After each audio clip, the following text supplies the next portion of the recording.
지난주 13일에요. 부산에서 한 가정, 일가족 5명이 숨진 채로 발견된 안타까운 사건이 있었습니다. 젊은 아들이요, 30대 아들이 아파트 높은 곳에서 뛰어내려서 자살을 했습니다. 투신 자살한 아들의 호주머니를 보니까 경찰이 거기에 아파트 동호수 그리고 집 출입문에 비밀번호가 적혀 있는 것을 봤습니다. 그래서 경찰이 그 동호수를 찾아서 문을 열고 들어갔더니 그 거실에 아버지, 어머니, 누나 그리고 조카 이렇게 4명이 숨져 있는 것을 발견한 겁니다. 그 탁자에 유서가 남겨져 있었는데요, 아파트 높은 데서 뛰어내린 아들의 유서는 이렇게 써져 있었습니다. 도저히 어떤 방법으로도 안 되기에 가족들과 함께 간다. 도저히 어떤 방법으로도 안 된다는 아버지의 유서도 있었습니다. 아버지는 이렇게 썼습니다. 이제 돌이킬 수 없는 그 한계점 벼랑에 서서 모든 것을 정리합니다. 경찰의 추정은 사업의 실패로 말미암아 생활고를 겪다가 이 가족이 극단의 선택을 한 것으로 보고 있습니다. 우리는 이 가족을 자세히 알지도 못하고 또 알 수 있는 방법도 없습니다. 근데 분명한 것은 잘 살아보려고 발버둥을 쳤다는 겁니다. 정말로 잘 살아보려고 온갖 방법을 다해서 발버둥을 쳤는데도 안 되더라는 거예요. 그 젊은 아들과 또 그 아버지가 혼신의 힘을 다했습니다. 가정도 세워보고 싶고 사업도 세워보고 싶어서. 근데 결론은 어느 순간에 유서에서 밝혔듯이 벼랑에 딱 서 있더라는 거예요.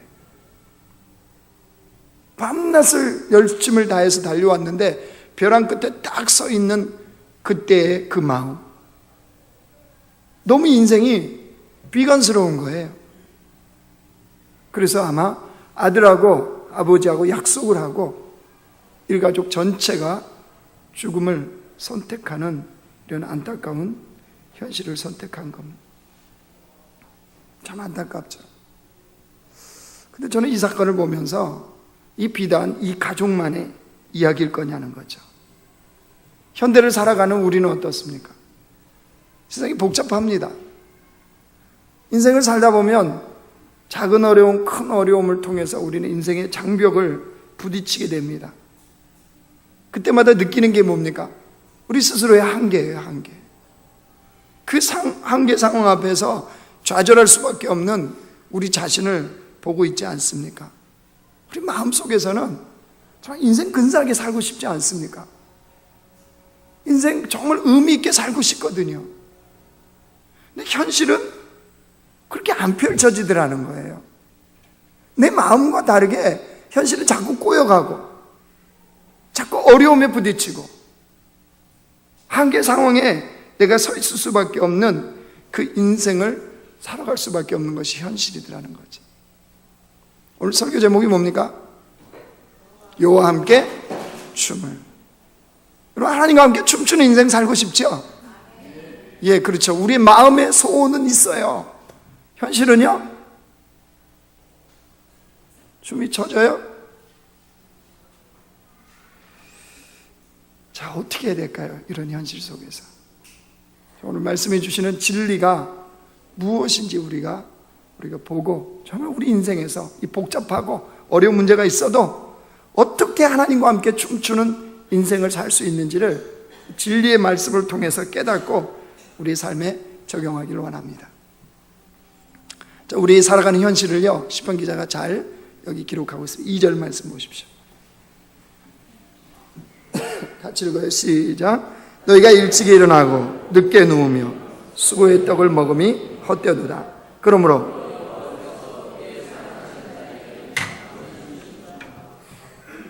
왜 일찍 일어나고 늦게 눕죠?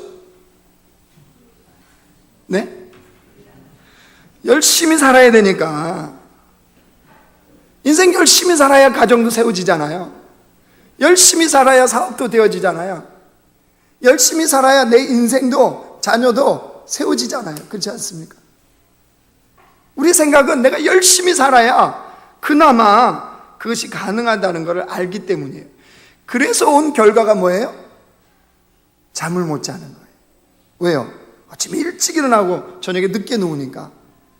그래서 현대를 일컬어 잠 못 이루는 세상이라고 합니다. 잠 못 이루는 세상. 예전에는요, 우리나라 잘 살아보세요, 잘 살아보세요 했습니다. 그렇죠? 매일 아침에 일어나면 동네에서요, 이장님이 그 앰프 틀어줬어요. 마이크에다. 잘 살아보세요, 잘 살아보세요. 우리도 한번 잘 살아보세요. 그 당시에는 얼마나 사람들이 허리띠를 졸라매고 잘 살기 위해서 노력했는지 몰라요.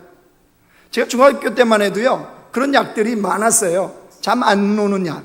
그렇죠? 그래서 공부하는 학생들도 먹었고요. 일하시는, 공장에서 일하시는 분들도요, 그 잠 안 오는 약을 먹고 일을 했어요. 왜요? 잘 살아보려고요. 이름도 안 잊어먹어야죠. 타이밍이라고. 공부도 못한 애가 한번 먹었는데요, 다음날 시험 보는데 생각이 하나도 안 나. 차라리 안 먹고 잘 걸. 얼마나 후회했는지 모릅니다. 그렇게 잠 안 오는 약을 먹어가면서 열심히 살았어요. 그래서 삶이 어느 정도 우리가 되었습니다. 근데 지금은 어떤 일이 벌어졌습니까? 잠자기 위해서 약을 먹어요. 수면제를 안 먹으면 잠을 못 자는 거예요. 수면제 판매량이 엄청나답니다, 요즘은. 세상이 잘 살기 위해서 잠을 안 자고, 이제 잘 살게 되어지니까 잠자기 위해서 수면제를 먹고, 그러니까 이래저래 잠 못 자는 세상인 거죠. 열심히 살면 될 줄 알았거든요. 근데 현실은 그렇게 우리의 생각대로 안 되어지더라는 거예요. 몇 주 전에요, 제가 저녁 때 등산을 한번 했습니다. 저녁 7시쯤 이 동네 모락산을 한번 올라갔습니다. 밤에요. 달빛이 있습니다. 괜찮습니다. 정신 이상한 사람 아닙니다. 저녁에 이렇게 올라가니까 평촌 시내가 보이잖아요. 이쪽이 평촌 땅이. 어둑어둑해지니까 이제 불들을 켜기 시작하는데, 여러분, 이 평촌 땅에요, 눈이 딱 들어온 지역이 한 군데 있습니다. 대낮처럼 밝은데, 그게 어딘 줄 아십니까? 범교가 아닙니다. 평촌 학원가입니다. 학원가. 이 학원가가요, 대낮 같아요. 대낮. 이게 무슨 말입니까? 우리 아이들 역시 잠 못 자는 거예요. 잠 못 자. 애들은 자고 싶은데 누가 못 자게 해요?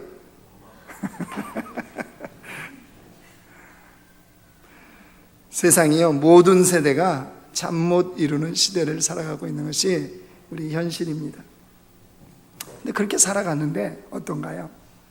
우리 뜻대로 되어지던가요? 우리 생각대로 되어져요? 시편 기자가 뭐라고 그랬어요? 헛되다, 헛되다. 그렇죠?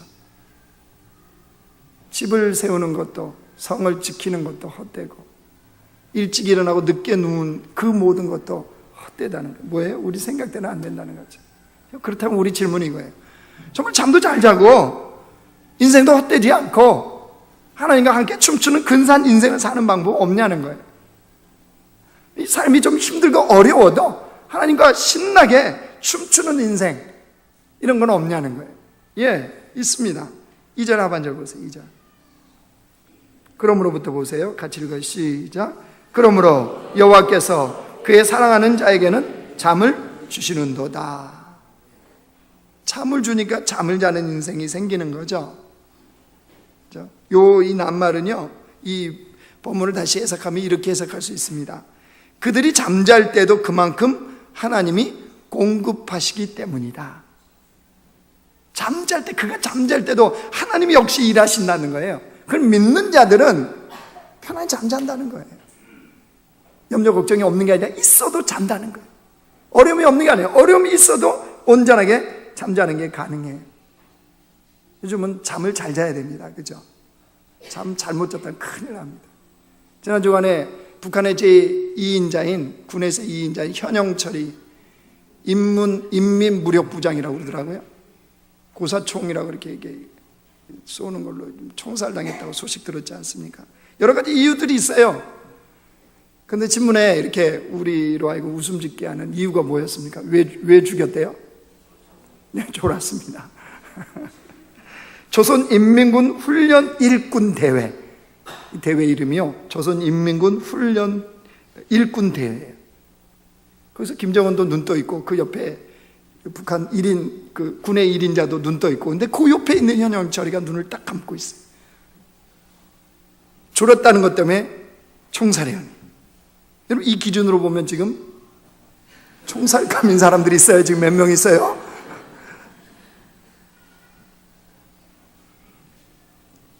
여러분, 하나님께서 인생을 지키시고 일하심을 믿는 자들은 온전한 잠을 잔다. 그 인생이 평안할 수 있다는 거예요. 어떤 상황에서도 평안함이 가능하니까 인생의 잠을 자는 거죠. 그럼 베드로를 보면서 놀라운 것을 봅니다. 그 당시에 헤로드 왕이요, 통치하고 있었는데, 헤로드 왕이 예수님의 제자 중에 야고보를 가장 먼저 붙잡아서 참수형, 칼로 참수를 시킵니다. 그러고 나서 이제 유대인들이 기뻐하니까 그 모습을 보고 거기서 멈추지 않고 베드로도 잡습니다. 뭐 하려고요? 그 칼날로 참수를 시키기 위해서. 근데 마침 절기가 겹쳤기 때문에 그 베드로를 감옥에 가둬놓습니다. 이제 다음 날이면 절기가 끝나기 때문에 베드로를, 헤롯이 야고보를 죽였던 그 칼날로 베드로를 죽이기 위해서 감옥에 가둔 그 밤이었습니다. 자, 그 밤, 내일 날이 뜨면 베드로는 죽습니다. 근데 베드로가 어떻게 그 밤을 지냈다고요? 우리 사도행전 한번 찾아보죠. 사도행전 12장. 신약성경에 넘어오십시오. 6절 7절입니다. 신약성경 207쪽입니다.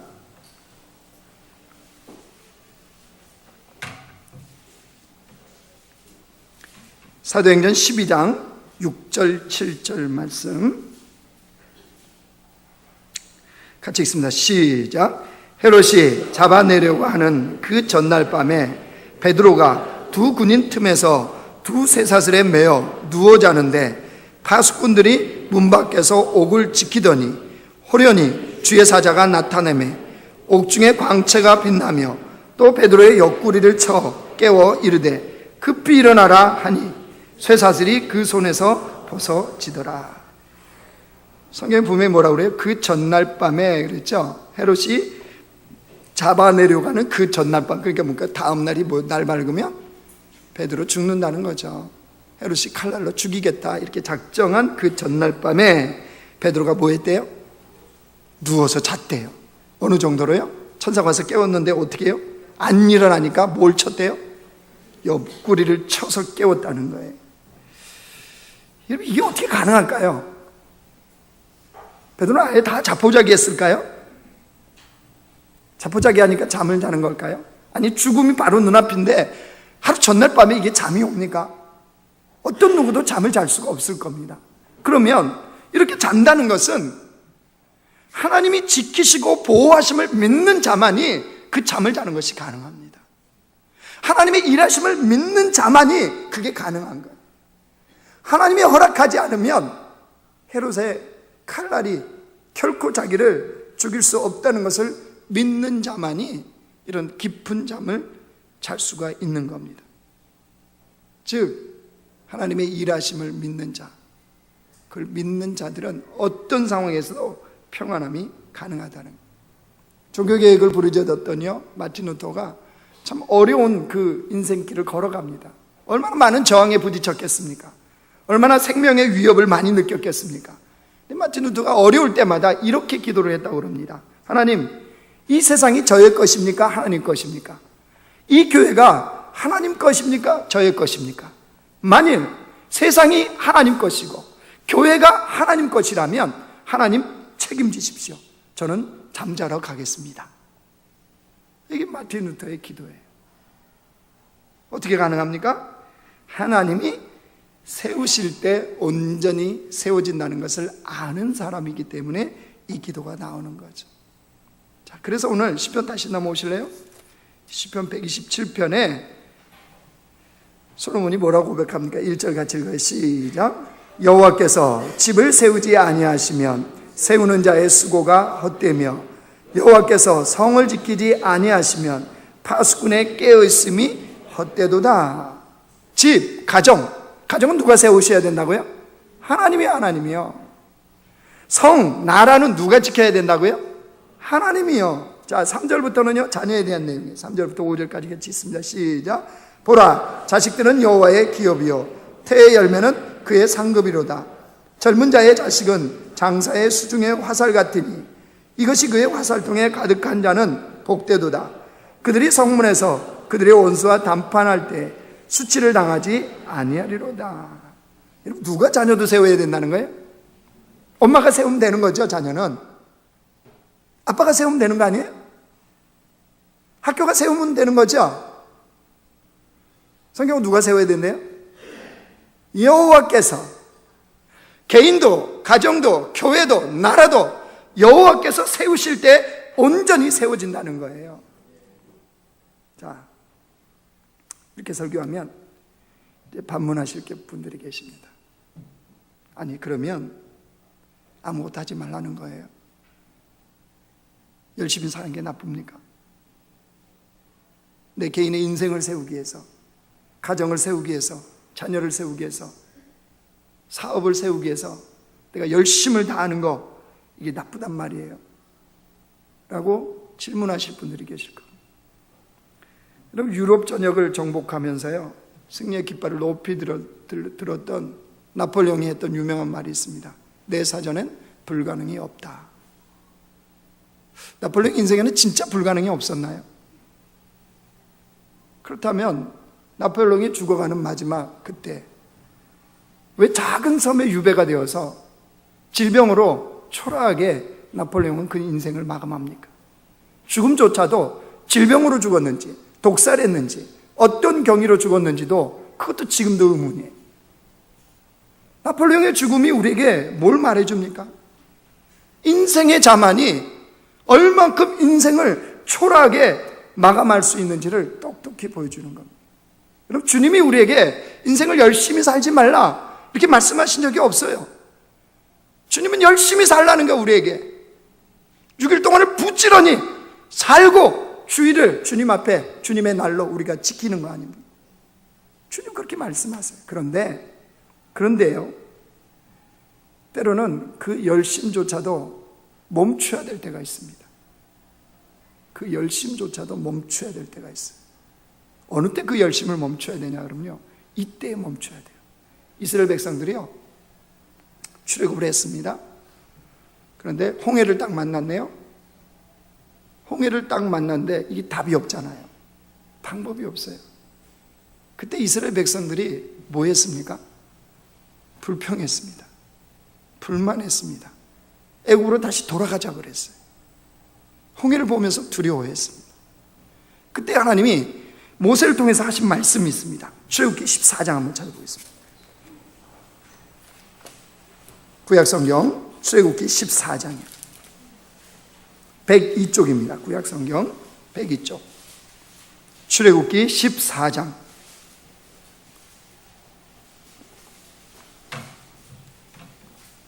13절 14절입니다. 출애굽기 14장 13절 14절 같이 읽습니다. 시작. 모세가 백성에게 이르되 너희는 두려워하지 말고 가만히 서서 여호와께서 오늘 너희를 위하여 행하시는 구원을 보라. 너희가 오늘 본 애굽 사람을 영원히 다시 보지 아니하리라. 여호와께서 너희를 위하여 싸우시리니 너희는 가만히 있을지니라. 왜 가만히 있으래요? 여호와의 구원을 보기 위해서, 하나님의 일하심의 손길을 보기 위해서. 여러분, 이 말은 무슨 말이냐?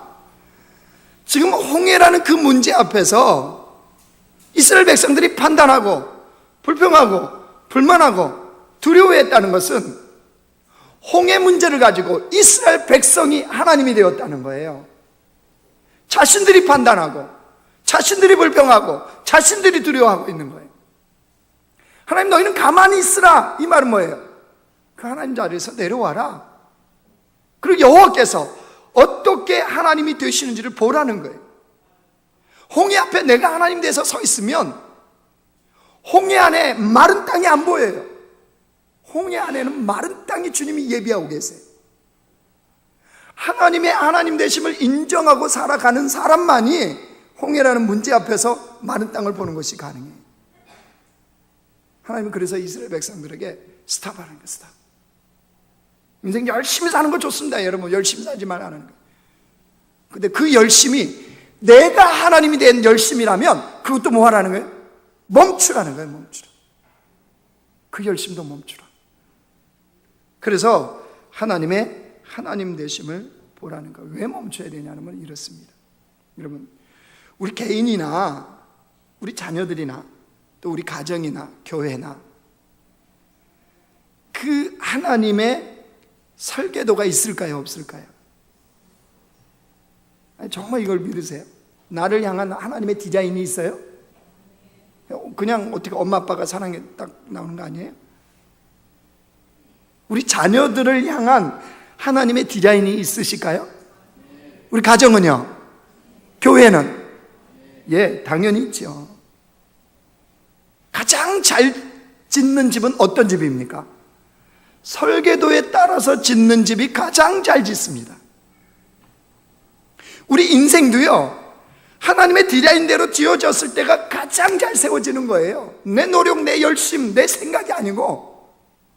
여러분, 그래서 지혜로운 일꾼은요, 집을 짓다가 수시로 멈춥니다.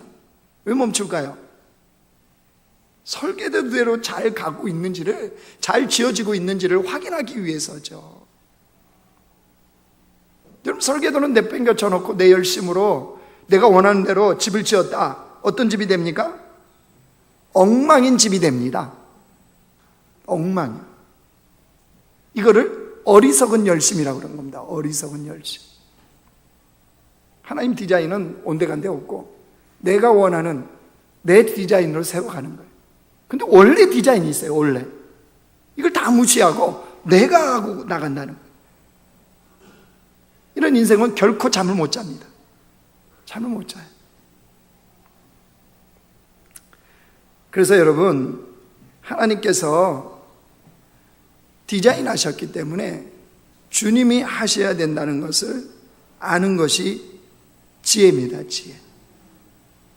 우리 인생도, 가정도, 자녀도, 교회도, 나라도 디자인하신 하나님이 하셔야 된다는 걸 아는 것이 지혜예요. 때로는 일이 안 될 때도 그걸 알면 그냥 놓고 자는 거예요. 자기가 하려는 사람은요, 안 되어지면 안절부절해요. 못 자요, 잠을. 어디서 잠을 잡니까? 그러면 하나님의 디자인을 어떻게 알아요? 어떻게 합니까? 나를 향한 하나님의 디자인이 뭔지 어떻게 합니까? 내 자녀를 향한 하나님의 디자인이 뭔지 어떻게 알아요? 그렇죠. 뭘 통해 알아요? 여기 있잖아요. 하나님의 디자인. 이걸 통하면 나를 향한 하나님의 설계도가 뭔지, 자녀를 향한, 교회를 향한, 가정을 향한, 그 사업체를 향한 하나님의 설계도가 무엇인지를 알아가는 거예요. 그래서 하나님의 설계도를 따라가는 인생들은 그 말씀의 권위 앞에 철저하게 순종하는 거예요. 인생을요, 그 말씀의 진리를 따라가요. 100% 이해해서 가는 거 아니에요, 여러분. 어떻게 피조물이 창조주 하나님을 다 이해합니까? 그거부터가 이상하죠. 내가 이해하면 인생 따라가겠다고. 될 수가 없는 말을 하는 겁니다. 모르지만 주님이 그렇다니까 따라가는 거예요. 왜요? 하나님을 신뢰하니까. 그래서 하나님의 방법대로 사는 거예요. 사람들은 어리석다고 그래, 안 된다고 그래요.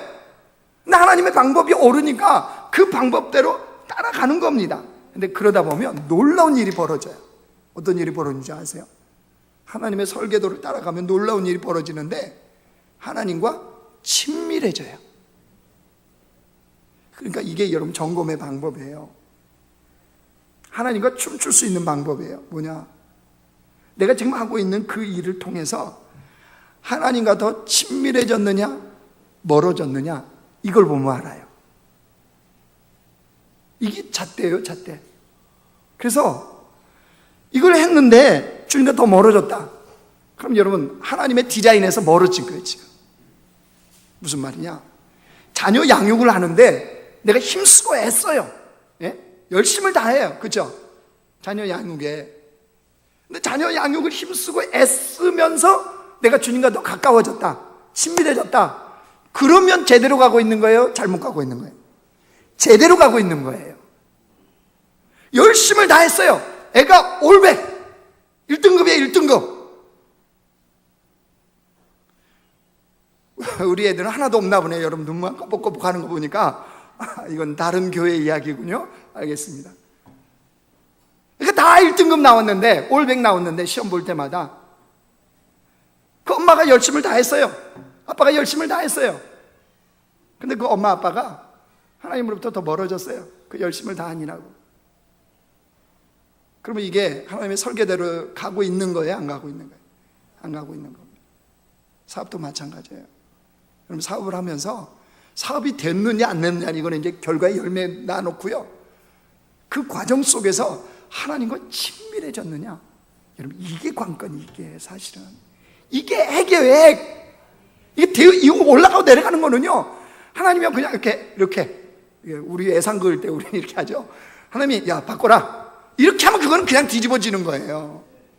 그러니까 이게 다 빠진 상태에서 우리는 되어졌느냐 안 되어졌느냐 이것만 연연해 하니까 잠을 못 자는 거죠.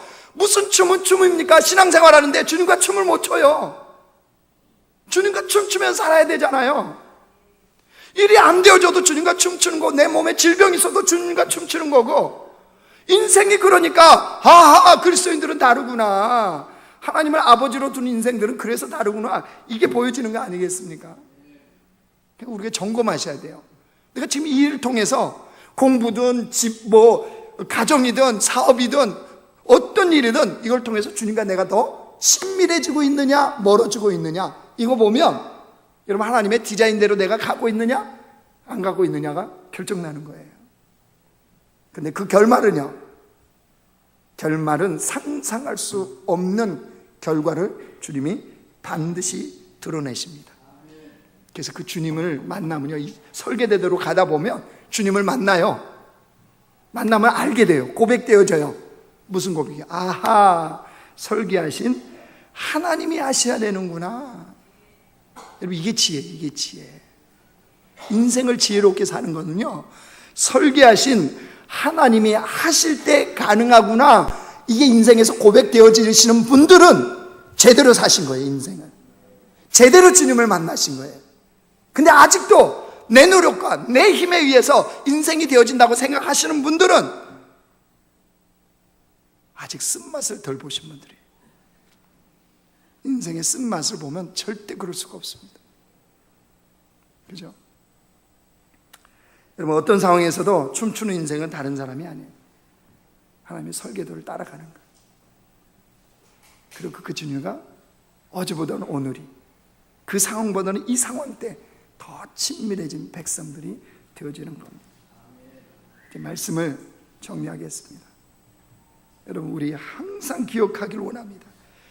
우리 개인도, 가정도, 직장도, 자녀도, 우리 교회도, 나라와 민족도 하나님이 세우셔야 온전하게 세워진다는 사실이야. 이걸 항상 잊지 아니하고 살아가는 주의 백성들 되기를 원합니다. 독일 정부가요, 유명한 악기들, 그 고가의 악기들을 소유하고 있습니다. 독일 정부가 고민했습니다. 어떻게 이 악기를 보관을 잘할까? 그러다가 권해낸 방법이 있습니다. 그 고가의 악기들을 가장 잘 연주하는 사람에게 대여를 해주는 거예요, 무상으로. 그래서 독일 정부는 매년 연초만 되면 심사를 한답니다. 그래서 그 악기를 가장 잘 다룰 수 있는 사람에게 무상으로 대여해 준대요. 놀라운 일이 하나 벌어졌어요. 우리나라 박지혜 자매라고 있어요. 바이올리니스트. 그 자매에게 독일 정부가 50억 원짜리 바이올린은요, 그냥 대여가 아니고 줘버렸어요. 왜 그랬을까요?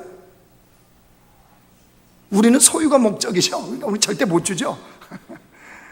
독일 정부는 뭐예요? 이 정말로 이 명악기를 누가 영원히 보존할 수 있냐는 거예요. 근데 그거는 그 악기를 가장 잘 연주하는 사람이 가장 잘 보관을 한답니다. 왜냐하면 독일 정부가 갖고 있는 대부분의 악기들이요, 1700년도에 제작되었던 악기들이라는 거예요. 그 이름이 과르네르나 스트라디바리우스, 이 명악기들은 벌레가 좀을 먹는답니다. 그리고 온도나 습도에 되게 약하대요. 이 보관이 참 어렵답니다. 그래서 구하내는 방법이라는 거예요. 무슨 말이냐? 여러분, 우리 인생 귀하지 않습니까? 이 귀한 인생을 누가 연주해 주셔야 되겠어요? 가장 연주를 잘하시는 분이 연주하면 되잖아요. 그러면 우리 인생에서 가장 아름다운 인생의 소리를 내지 않겠어요? 가장 아름다운 인생을 살지 않겠어요? 그 인생이 어찌 춤추지 않는 인생이 될 수 있겠습니까? 우리 예수님을 봐도 그래요. 예수님이 이 땅에 오셔서 수많은 이적과 기적을요 모든 사람에게 베풀지 않으셨어요. 왜 그러셨을까요? 능력 있는 예수님이 왜 수많은 이적과 기적을 모든 사람들에게 행하지 않으셨을까요? 그거는 예수님을 보내신 아버지 하나님의 디자인이 있었기 때문이에요. 이 땅에 주님의 디자인이 있었던 거예요. 거기에 따라서 예수님은 매일매일의 삶을 살아가셨어요. 그리고 여러분 보십시오. 예수님이 짧은 인생이에요. 33년을 이 땅에 사셨는데 십자가에서 마지막 남기셨던 말씀이 뭡니까? 다 이루었다. 후회함이 있다고요? 아니요, 없어요. 다 이루었다. 무엇을 이루었습니까? 아버지 하나님의 설계 도면대로 이 땅에서 다 이루셨다는 거예요. 그리고 하늘나라로 복귀하지 않습니까? 여러분, 우리를 향한 하나님의 설계도가 있어요. 가정과 직장과 교회, 우리 개인에게도 있습니다. 여러분, 그 설계도에 따라서 우리가 인생을 세워가는 자들이 되길 원합니다. 열심히 삽시다. 최선을 다합시다. 그런데 하나님의 설계도에 따라서요. 그리할 때 주님과 더 친밀해지고 우리 가정도 우리 인생도 온전히 세워진다는 것을 잊지 않고 살아가는 복된 성도들 되시길 주의 이름으로 축원합니다. 오늘 이 시간에 우리 같이 찬양하고 기도하기를 원합니다. 하나님은 우리의 피난처가 되시며 환난 중에 우리의 힘과 도움이시라.